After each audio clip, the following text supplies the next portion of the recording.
প্রতি ঘন্টাতে 9,000 করে, ভালো তো। তুমি তো ভাইরাল ম্যান, তাই দিচ্ছি। সত্যি কথা বলতে ওইটা যদি তোমার মনিটাইজেশন হওয়ার পরে হতো, খুব লাভ দিত, খুব উপকার।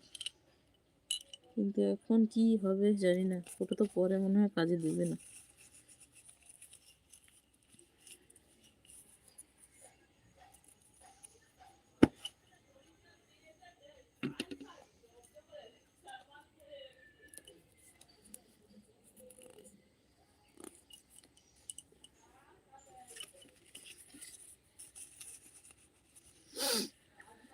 ওই জন্যই তো এখন ভিডিও ছাড়ছি, মনে হওয়ার পর সব ভিডিও ছাড়বো। হ্যাঁ,